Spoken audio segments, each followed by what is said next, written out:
Welcome to an hour of HealthMade Radio. HealthMade is a community for natural health seekers where we educate people about common health conditions and share extensive research on the most effective natural health treatments and promote legislation that protects our health freedoms. A core concept belief is in the innate intelligence and healing power of the body, and if properly supported spiritually, emotionally, and nutritionally, it can find its way back to health. HealthMade Radio will bring you information from integrative health experts throughout the world. Health is what you make it. I'm Dr. Michael Karlfeldt, and I will be your host. Today's guest is Dr. Robert O. Young. Over the past 2.5 decades, Robert O. Young has been widely recognized as one of the top research and clinical scientists in the world. Throughout his career, his research has been focused at the cellular level, having a specialty in cellular nutrition, biochemistry, and microbiology. Dr. Young has devoted his life to researching the true causes of disease, subsequently developing the new biology to help people balance their life. In 1994, Dr. Young discovered the biological transformation of red blood cells into bacteria and bacteria to red blood cells. He has since documented several such transformations. Dr. Young's research has been published in several noted journals, including the Journal of Alternative and Complementary Medicine, also the International Journal of Complementary and Alkalizing Nutritional Therapy and Prevention Treatment of Any Cancerous Condition, which was published in the International Journal of Vaccine and Vaccinations. He's the author of over 100 published peer-reviewed articles and author or co-author of many books, including Herbal Nutrition Medications, One Sickness, One Disease, One Treatment, Sick and Tired, Back to the House of Health, The pH Miracle, The pH Miracle for Diabetes, Back to the House of Health 2, pH Miracle for Weight Loss, The pH Miracle Revised and Updated, Reverse Cancer Now, The pH Miracle for Cancer, and Cancer Solutions. The pH Miracle series of books has sold over 10 million copies, have been translated into 29 languages, and are gaining a widespread following internationally in over 159 countries. Dr. Young has been the keynote speaker of medical and health gatherings all over the world and appeared as a guest on many national radio and television shows, including CBS, The Early Show with Jane Clayson and Brian Gumbel, CNN Nightly News, CBS News, and ABC News. In 2018, he was a keynote speaker at the 3rd International Conference on Liver Disease and Pancreatic Cancer in Rome, Italy, and the keynote speaker at the annual Conference on Bacterial, Viral, and Infectious Disease in Dubai. Some of his most notable accomplishments include developer of new theoretical paradigm called the New Biology Theory, pioneer in the research of a biological process called pleomorphism, and the discoverer of the etiology of diabetes, cancer, atherosclerosis, and many other diseases. Dr. Young's work's been featured on The Oprah Show, Dr. Oz, and several documentaries, including Crazy Sexy Cancer and The Secret. Dr. Young, it's such a pleasure to have you on the show, and you're bringing such revolutionary information where you're actually changing the way that we are looking upon disease and how we are addressing disease. So thank you so much for being here. Well, thank you for having me. Appreciate it very much. I hear also that you. I'm a tennis player, and I grew up with Jimmy Connors and Ilya Nastase and Stan Smith, obviously, and I saw that you actually were playing on was it on the American Davis Cup team? I played on the American Express circuit. It's a pre-circuit to the Grand Prix circuit, but my background in sports was what I did up until I was about 29 years of age, and then I retired from that and tried to decide what I wanted to do with with the rest of my life. But I went towards my other passion besides sport and music. The other passion was biology. And specifically microbiology and biochemistry. And So several years after, I just started doing more and more research and going back to school and acquiring a few more degrees, which not necessary, but I guess I was bored at the time. But I love learning. I've set it out as a personal goal to try to learn something new each day, something I didn't know, whether it be in a book or from a video I watch or from a person that I meet. Probably my greatest teachers are my patients, and they teach me so much, and I've learned so much from them, and not only just their faith, but their courage to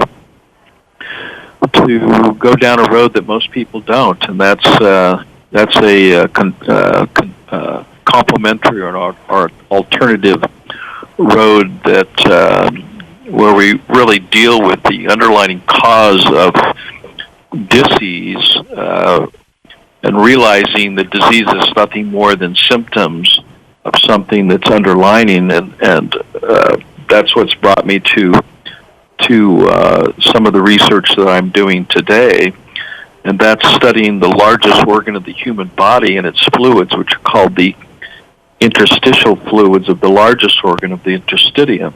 A lot of people don't know what that is, but the interstitial fluids are the fluids that surround every cell in the human body, and we have over 70 trillion cells. So that's a large body of water that's not being evaluated and not being considered in today, many scientific research. But it makes up about 80% of the extracellular fluids versus what is being studied, which is the vascular fluids. You go in for a blood test, but you don't go in for an interstitial fluid test. So when you look at both of those, you get 100% of the picture, and that's really what my current research is based upon, is looking at 100% of the information so you can actually understand what's happening outside of the blood prior to, things such as bone loss and other pH imbalances or biochemical imbalances that are happening, or cellular breakdown that's going on in various organs and organ tissues prior to showing up in the blood. So it takes many years to get there until you actually see it in the blood, when you can actually see it in the interstitial fluid and prevent a lot of the diseases that we're dealing with, and that from heart disease to diabetes to cancer to even this latest so-called infectious condition that's associated with the corona effect, which is actually a breakdown of the red blood cells and the crowning of those cells, or any body cell for that matter, which indicates cellular or membrane deterioration. So you can actually see that happening prior to then shows up later in the vascular fluids, and particularly with the red blood cells. So that kind of gives you an idea what I've been up to. Yeah. So what I'm wondering, so you're studying this interstitium, which is, you get the fluid that's bathing all the cells. So obviously that is the environment that the cells exist within, and that's going to impact the cells, which are the building blocks of who we are and what we do, energy production and so forth. So how would you then test this? I mean, since you can't do a blood sample on it, how would you be able to monitor what's going on there? Well, with today's technology, we do it by running, putting electrodes, much like doing an EKG. We put electrodes, that are on your forehead, on just under your clavicle, your heart, your hands, and your feet, and we run these very minute frequencies through the body to pick up various vibrations that are expressed by different elements and cells. And so every cell in the human body, every element has a vibrational frequency. And so this technology was developed for NASA and it's currently used to test 100% of the body fluids of astronauts, NASA astronauts coming out of space to determine the effects of zero gravity on the human body and what the effects are for long-term journeys into space. And so the interstitial fluids are very critical because it is the environment that surrounds every cell.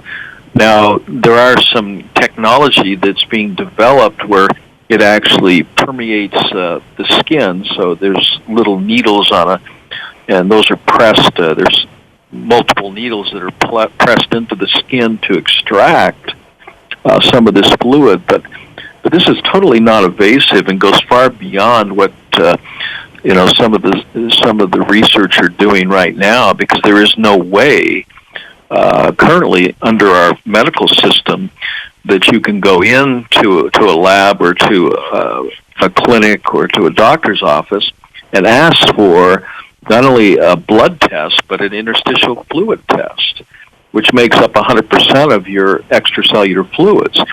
And I relate that to going to a movie and watching about 10 to 20% of the movie and then walking out as if you understood from just that 20% of what the movie's all about without really seeing the whole film.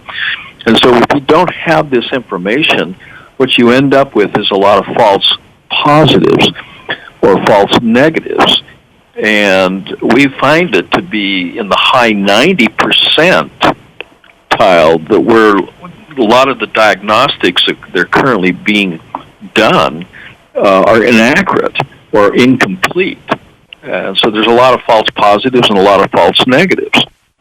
When you're testing the interstitial fluids using, running currents through the body, picking up all of the different elements, the electrolytes and all the different cells that are found in the interstitial fluids, even lactic acid, which may not appear in the blood, appears in the interstitial fluids. And lactic acid is probably the major cause, based on my conclusions, that lactic acid is what causes cellular breakdown, genetic mutation, and the cause of cancer. And I published that research and presented it at the International Conference on Oncology and Cancer Therapies in London with Dr. Galina Migalko in 2019, in June, where we presented our findings on what is the cause, and then showing, how to mediate, this buildup of waste or acidic waste that's causing cellular breakdown. But that can be measured. It can be quantified. And so in 2015, 2016, we did publish these findings, and then we presented our findings in 2019, and we've been very successful based on over 350 cases, of which 80 of those cases were terminal, meaning they had less than a year to live, and in many cases less than a few weeks. We had an 81% success rate in reversal of terminal, in many cases, idiopathic or cancers such as pulmonary adenocarcinomas, lung cancers that are irreversible, and there is no treatments possible. On those that were cancers that were stage 1, stage 2, and stage 3, the reversal rates on those cancers were as high as 96%.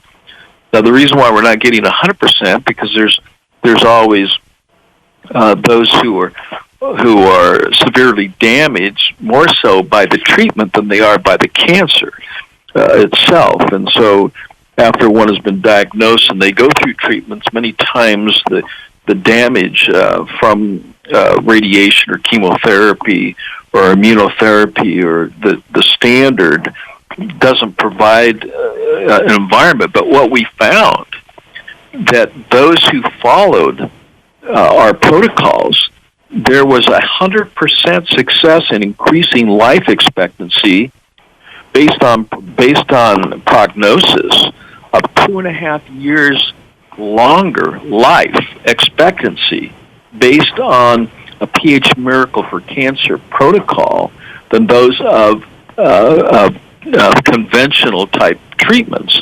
So even though we weren't getting 100% reversal, 100% cure rate, we were getting numbers that were far exceeding anything expected. And we have many of these folks that now are in their 18th and 19th year of life, extended life because of following, that are totally in remission.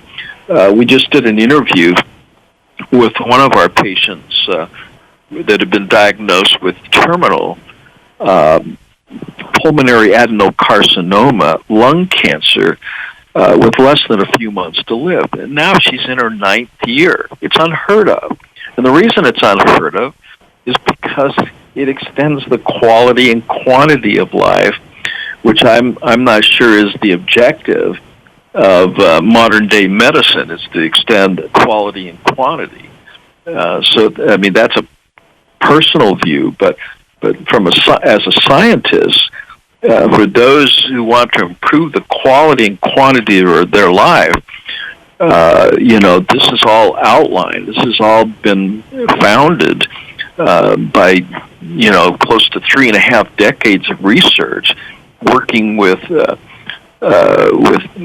scientists at Stanford, at USC, and documenting this, and of course Dr. Galina Migalko, who's a very proficient, who specialized in non-invasive medical diagnostics, who brought a lot of this technology from the former USSR. The bottom line is this is being used in Europe, this is being used in Russia, and why isn't it being used in America? It's beyond me, and so we've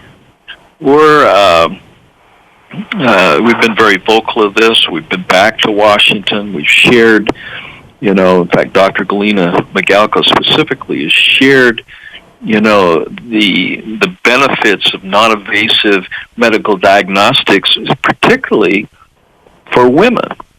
There's a war going on women, and particularly on women's breast, and the damaging effects of radiation, particularly mammograms, that are in of themselves cancer causing, and how there's a non-invasive way that can be 96 to 98% effective in its diagnostic to reduce false positives or false negatives, using a combination of physiological interstitial fluid functionality testing in combination with non-invasive.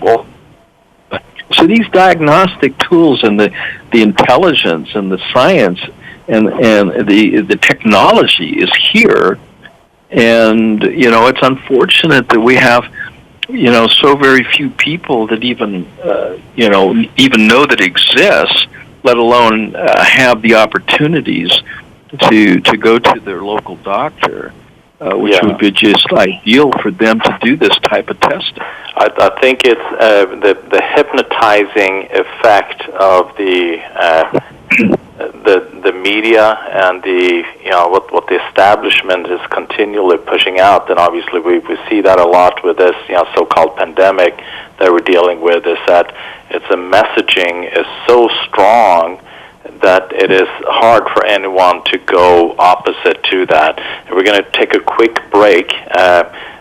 We'll be right back listening to HealthMade Radio. I'm here with Dr. Robert O. Young. Welcome back to HealthMade Radio. I'm Dr. Michael Karlfeldt. I'm here with Dr. Robert O. Young. So, Dr. Young, we're talking a lot about cancer, and also you're talking about the lactic acid as an indicator, almost to drive all these different processes. And I know it's been talked a lot about the mitochondrial activity and the lactic acid being produced, because the mitochondria kind of shuts down in the cell, and so now the body goes into, or the cell goes into fermentation cycle, fermenting sugar, and that process and creating all this lactic acid, which like you're mentioning, it's kind of a signaling molecule, that drives a lot of these different diseases, and especially, cancer is is one of them. Do you go into, because you seem to be focusing more than on the environment rather than the mitochondria. Is it because you feel that by working on the environment, the cellular energy production then shifts by itself? Well, it's based on two particular hypotheses. Number one, that the human body in perfect health is alkaline by design.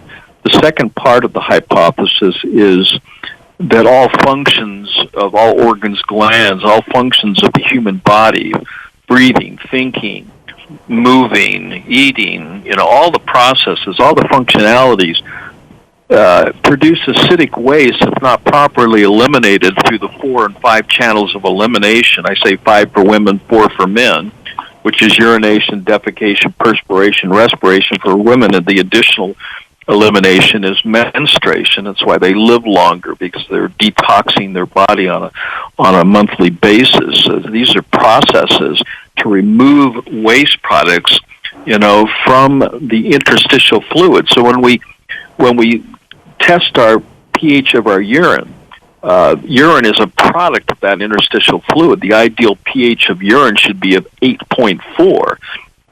Current medical science perceives normal between 5.5 to 7.8, which is actually anything below 7.4 is in the disease complex, which indicates decompensated acidosis of the interstitial fluids of the interstitium. So you can get a quantified test, but if you want to know where you're at interstitially, if you want to know the pH of the fluids, now, there's many acids. There's over 1,000 different compounds. So if you're eating a lot of beef or chicken or pork and fish, you're going to be you're exposing your blood and then your interstitial fluids, because the blood purifies itself by pushing waste out into the interstitial compartments, which is the largest organ of the human body. It's called the interstitium. And in fact, it was just recognized a couple of years ago. It's not even taught in medical school. Where did I learn this? I had to go to Germany to learn this and study at the Enderlin Institute to understand biological transformation and understand it's the environment that then that causes, health or the expression of disease as the anatomical elements that make up our cells, that make up our genetics. It's not genes that decide the outcome of our life, our destiny. We're not predisposed to cancer. We're predisposed to life, to energy, to vitality. But we pollute our internal environment. We don't understand these elimination processes that are so significant, and we don't even understand something as simple as testing the urine pH, which is a product of the largest body of water that surrounds all of our cells. The ocean of the internal environment is literally laden with acid rain, from uric acid to sulfuric acid to nitric acids that are coming from the digestion of animal proteins to increased amounts of acidic acid or acetaldehyde and ethanol, alcohol. Even people that are cleansing their hands with sterilization ointments, literally are taking up through the pores of the skin ethanol or isopropylene alcohol, and we're measuring that in the interstitium, and we're literally poisoning yourselves just to keep your hands clean. The point I'm trying to make is there's so misunderstanding that germs in of themselves don't cause disease. Germs are the symptoms of cellular breakdown. And so when we have a polluted environment, if we're looking at an aquarium or a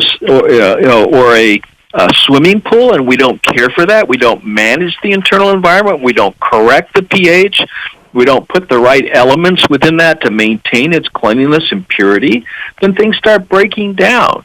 There's polluted water, polluted air, polluted food, and various toxins, even non-organic food, which contains glyphosate, which is a poison. In our air, titanium dioxide to carbon monoxide, they relate that specifically to acid rain that's causing the breakdown of if perfect example would be the breakdown of the coral reefs off the coast of Australia to, the destruction of the Denali forest, and where you see the effects of acid rain literally destroying the macro world. We understand it. We've all seen what pollution looks like in the air and in the water. But people are out of sight, out of mind. They don't even have a clue about how polluted their internal fluids are.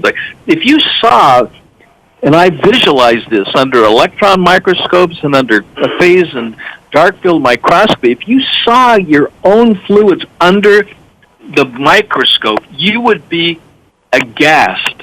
You would be just like, wow, my internal body fluids are filthy. And that's why people have body odor, because it's being pushed out through the pores of the skin. They try to cover that out wrongfully with deodorant, which is the worst thing you could ever do.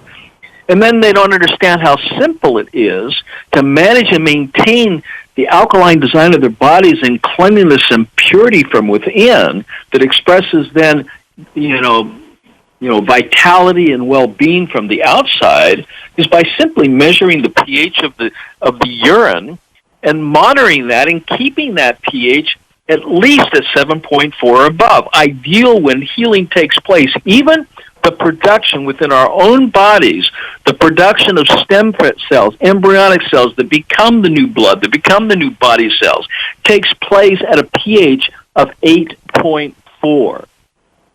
Okay? So death begins at 7.2. You're 7.2. You're in a coma, and you're actually dead at 6.9.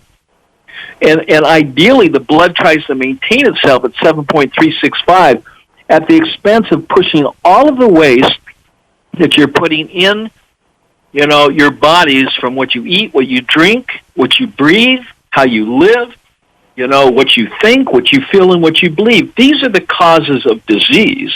Not some phantom virus that we need to fear, that is invisible, that never has been isolated, has never been purified, has never been cultured, has never been shown under Koch or rivers to cause any disease, that has effectually an effective death rate of 0.0001 in our total population. And then, if you look at the CDC and look at the V-Safe active surveillance for COVID-19 vaccines, from December 14th to December 18th, this is on the CDC website, 112,807 people have been vaccinated.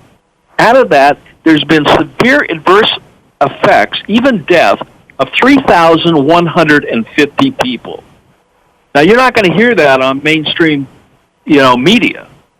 But we're talking about effects. What are the effects? After these people are unable to perform their normal daily activities. They're unable to work. They actually they're required.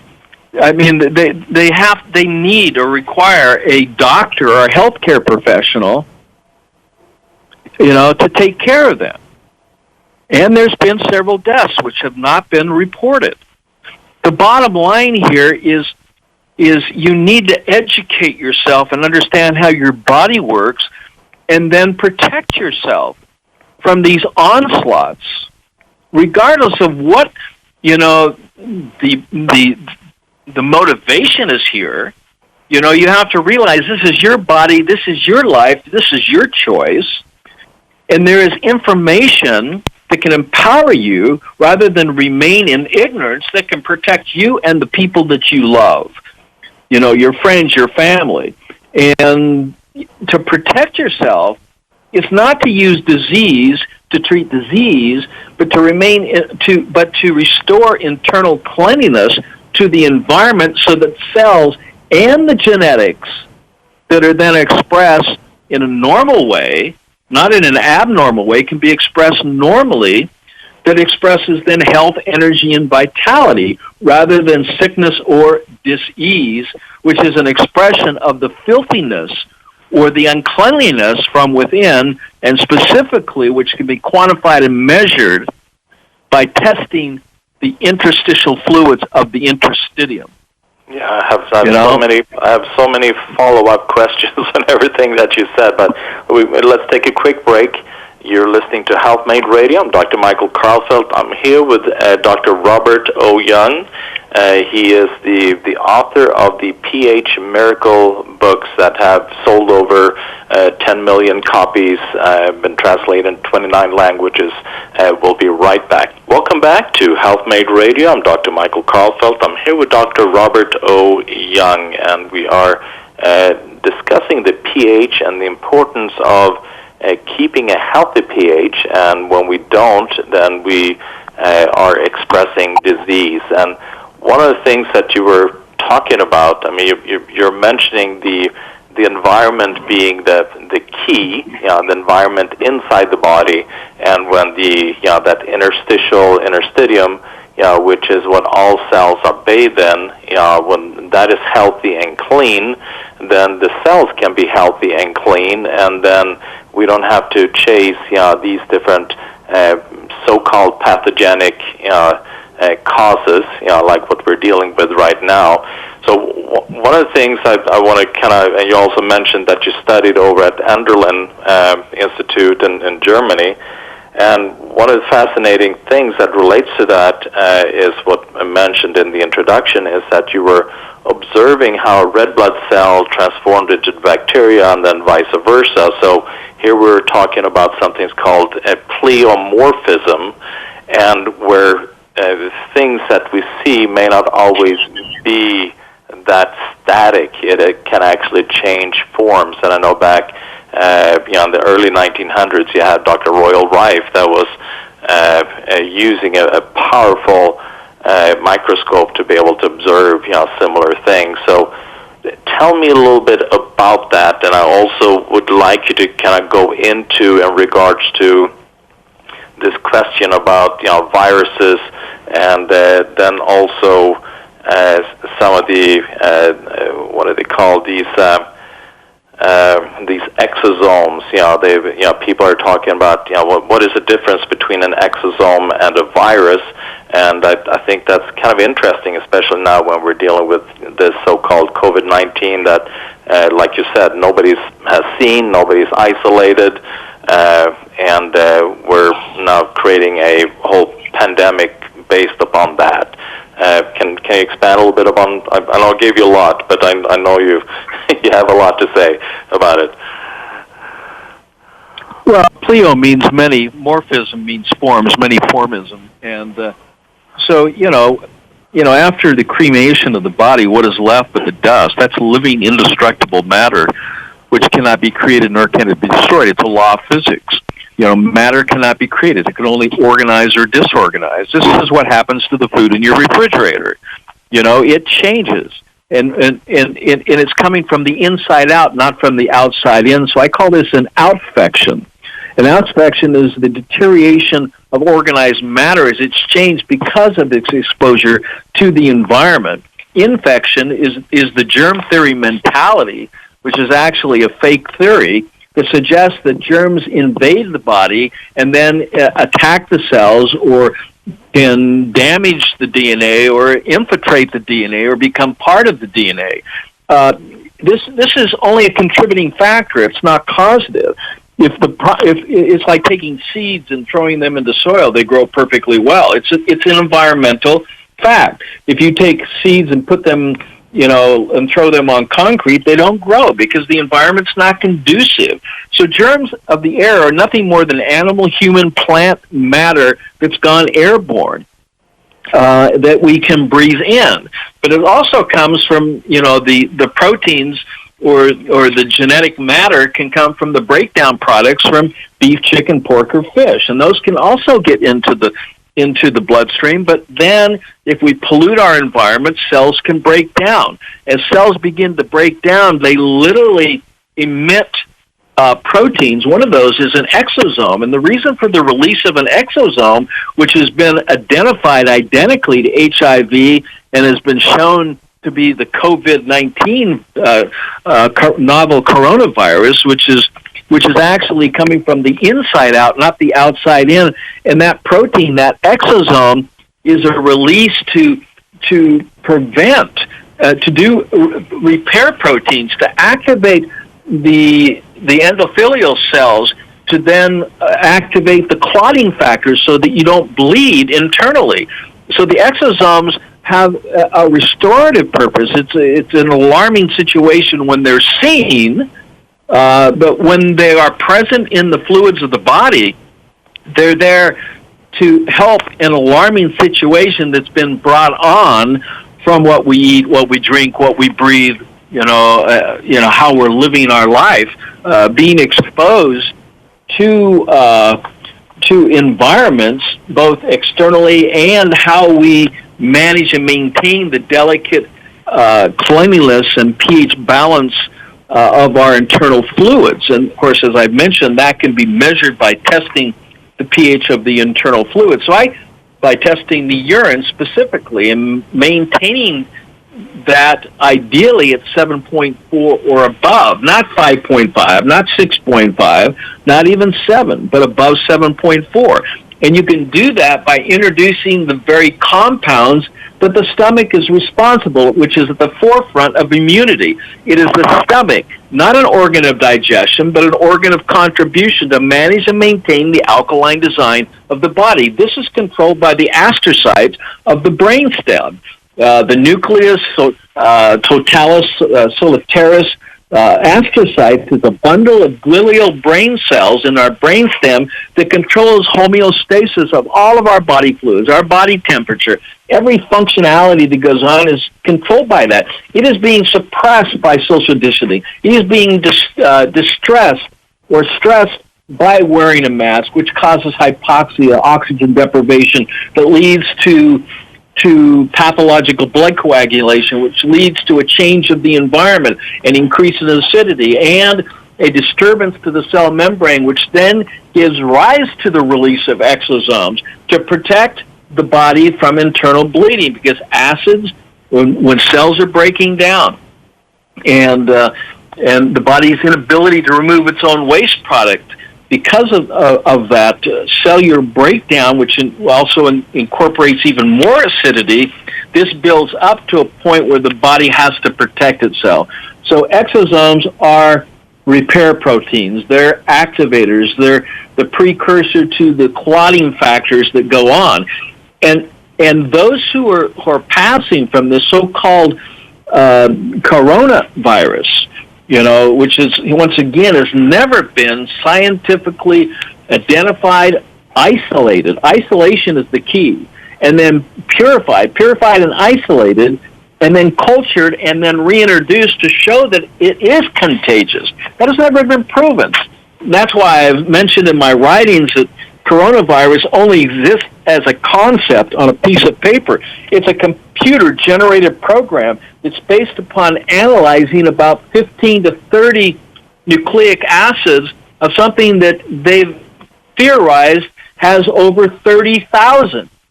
So based upon a very small fragment of protein, they're then jumping to the conclusion that this is contagious and this is a virus that can cause illness and disease. When we look at the symptoms, what are the symptoms? The symptoms are fever. The symptoms are dry cough. The symptoms are low energy. These symptoms are all high-altitude sickness diseases, dis-ease. And so, so when we have these types of symptoms, that is caused by hypoxia. That's caused by pathological blood coagulation. That's caused by respiratory embolism or pulmonary embolism.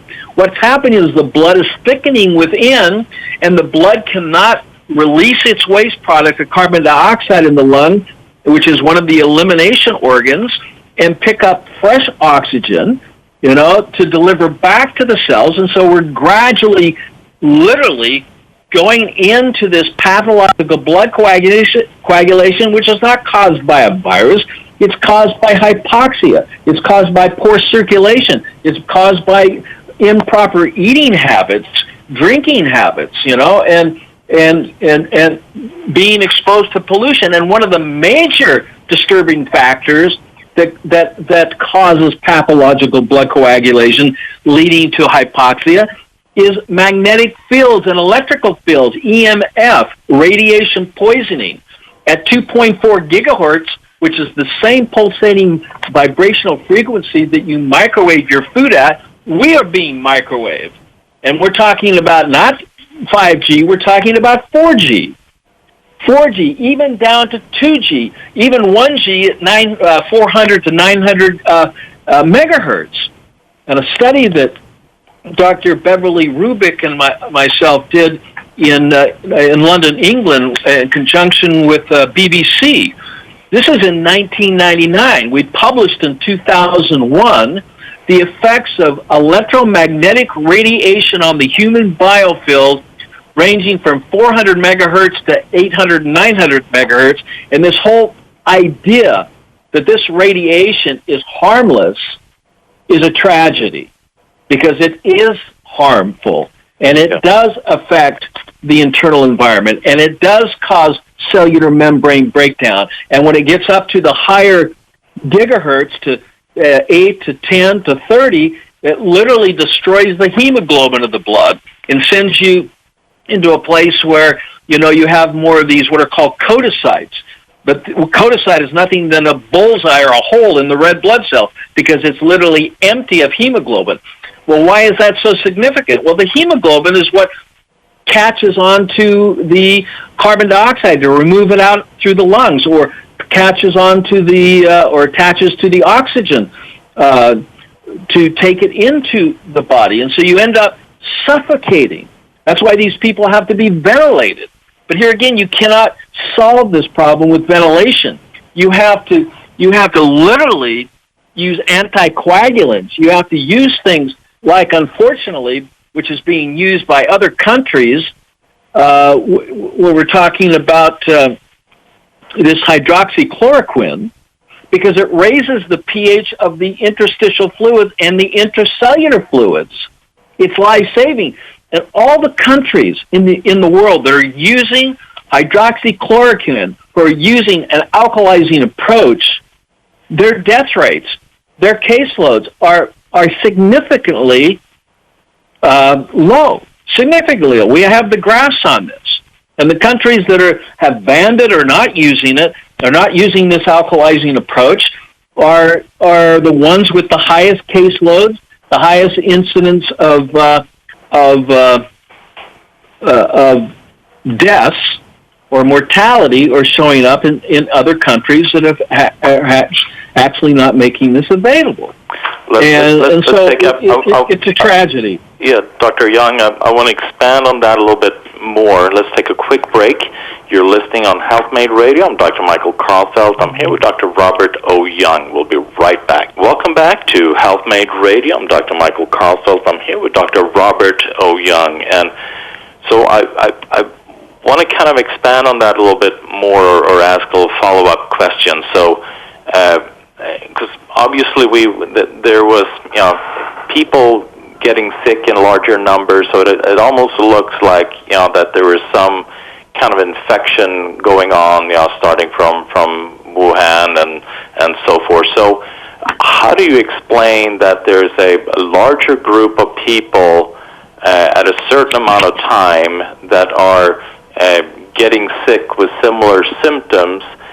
Because I would assume we've been dealing with this acidosis and dealing with this EMF, throughout. So why at that specific moment? Well, I think when you go back and look at the Spanish flu epidemic, when radio waves were frequencies were introduced, and then they tried to resolve the effects of radiation poisoning, because this was a new introduction of electromagnetic fields, which the body can eventually become immune, so to speak, to. It adjusts to it, but it wasn't necessarily the deaths were caused by a virus, but there are other contributing factors. Air pollution was made in Wuhan. It's one of the filthiest cities in the world, with hydrogen, arsenic, to titanium dioxide, to zinc dioxide, all these different compounds that are in the air that people are breathing. And then on top of that, if you lump on the magnetic fields, which is really the field that is most damaging. Electrical fields can't go through walls, but magnetic fields go through walls. And so this magnetic field, and this was established many years ago by the Environmental Protection Agency in the 60s, where they said anything over 3 to 5 milligauss is cancer-causing. Well, we're talking about on an airplane somewhere between 150 to 300 milligauss.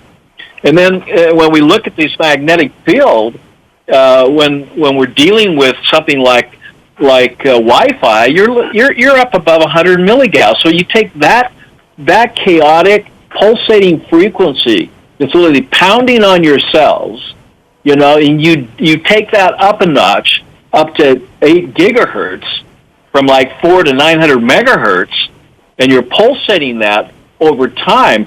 This can literally cause the very symptoms that I'm talking about, which is pathological blood coagulation. People are not dying of virus infection. They're dying of oxygen deprivation due to pathological blood coagulation. The condition is called disseminated intravascular coagulation. And in the autopsies, what are they finding? They're finding blood clots in every organ. And why are they finding blood clots? It's highly unusual. It's not just in the lung. It's in the liver. It's in the spleen. It's in the pancreas. And, of course, this is not common knowledge. And what's happening is the blood is coagulating because the blood coagulates to prevent further injury, to clot and to heal the body. But it can't catch up, and so it becomes now, the pollution builds up, the solution of trying to heal the body by coagulating and healing. That's what happens when you cut your fingers. There's a clot that forms. That clot becomes the skin. That's what's happening internally. And that cannot be resolved when we're wearing a mask. It cannot be resolved when we have Wi-Fi, where we're being exposed to anywhere from 400 megahertz up to 8 gigahertz.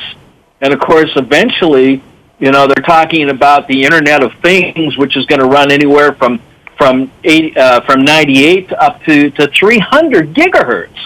I mean, what about the animals? What about life on Earth? It cannot survive these magnetic fields.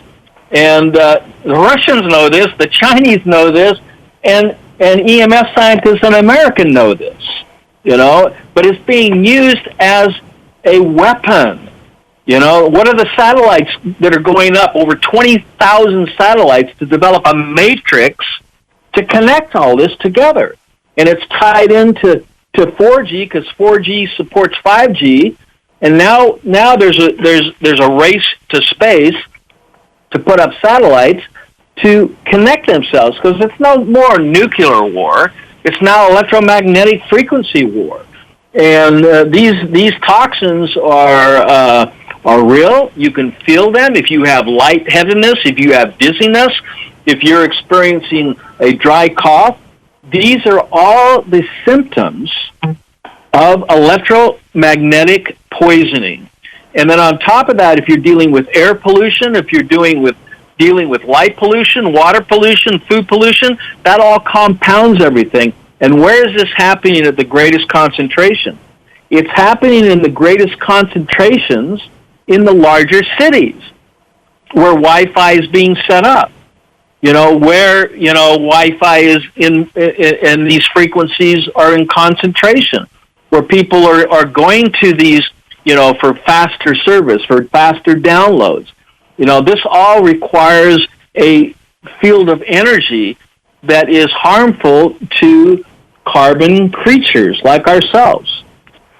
So, Dr. Young, if you're up for it, I would love to have a follow-up interview rather soon, because there's so much to be discussed. I have a gazillion more questions, but it's such an important subject, and it's the understanding of that the environment and what we are being exposed to externally is what is then causing cellular degeneration, which then releases these exosomes that are identical to viruses. So all of a sudden we think we're dealing with a viral infection when in fact we're dealing with cellular degeneration based upon the environment that we exist in that's getting more and more polluted both through EMF and through other toxins. So if you're game for it, I would love to have a follow-up interview too, because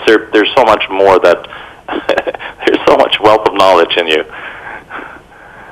Well, yeah, I mean, and the interesting thing about this, which is very important for people to understand, is the symptomologies are all high-altitude sickness. These are magnetic radiation poisoning symptomologies. They're not traditional flu, influenza, or pneumonia symptoms, which incorporates, phlegm, and a lot of phlegm. Now, you may be having that, so there's a combination, but here again, all of these diseases, including flu, is the body in forced expulsion to remove its own waste products out through the orifices of the body. So flu is not a disease, it's the body perfectly trying to save you from internal pollution by eliminating those solutions out through the elimination organs to literally preserve and save the quality of the cell, because if the cell breaks down, this is when you see the corona effect, which I identified in the 80s. But this corona effect is the crowning of the membrane of the cell, which is an aging process, and that aging process is accelerated based upon the environment. So what we have here is we have the germ theory versus the terrain theory, and this has been the nature of my research, is to help people understand that the terrain is everything, that the internal environment is everything, that the germ is nothing. So it comes back in conclusion to this final metaphor. What would you do if you had a fish in a fish bowl and the fish is sick? Would you vaccinate the fish or would you change the water? Yeah, obviously, I mean, if you know anything about fishes or about fish, then you change the water. I mean, there's no reason to try to treat the fish if the water is all polluted. So our cells are like the fish. It's in the same saline concentration. The electrolytes that are saving our lives are salt, and doctors are telling us to reduce our salt, which is exactly the opposite of what we need to do. We need to increase our alkalinity through increasing the alkaline salts of sodium and potassium and magnesium and, of course, calcium. And so as we do that and as we manage that and we reduce the acid loads from lifestyle and diet, and we start managing and maintaining the delicate pH of our fluids by testing the pH, you become empowered. You become your own doctor. You decide whether you're going to be sick or not, because you are the cause of your diseases and you are the cure for your disease. You don't have to trust me. I can give you the knowledge and empower you to be able to care for yourself, because that's the way it should be. Yeah, I love it. Dr. Young, you're such a pioneer in your field, and your voice is greatly needed at this time, so that people can understand and make sense out of what's really going on, instead of going down the rabbit hole, where they really don't understand. They're just following whatever media messaging that's taking place that is driven by, it's kind of an organized communication from what I see. So, Dr. Young, it's been such a pleasure to have you on the show, and thank you so very much. I greatly appreciate that. You're welcome, and thanks for having me on your show.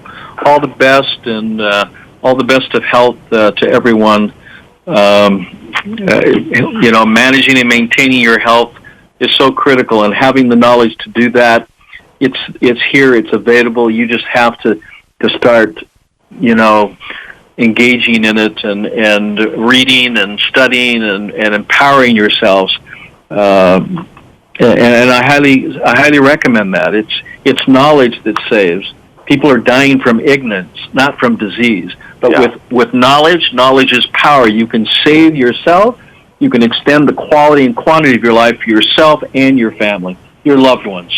Yeah, thank you so much. I completely agree. Anytime we leave what is the most precious to us in other people's hands, which is our health, we are losing control. So thank you so much, Dr. Young. That is it for today. You're listening to Health Made Radio. Remember, check us out at healthmade.co. Health is what you make it. Is what you make it. Is what you make it. Is what you make it. Is what you make it. Is what you make it.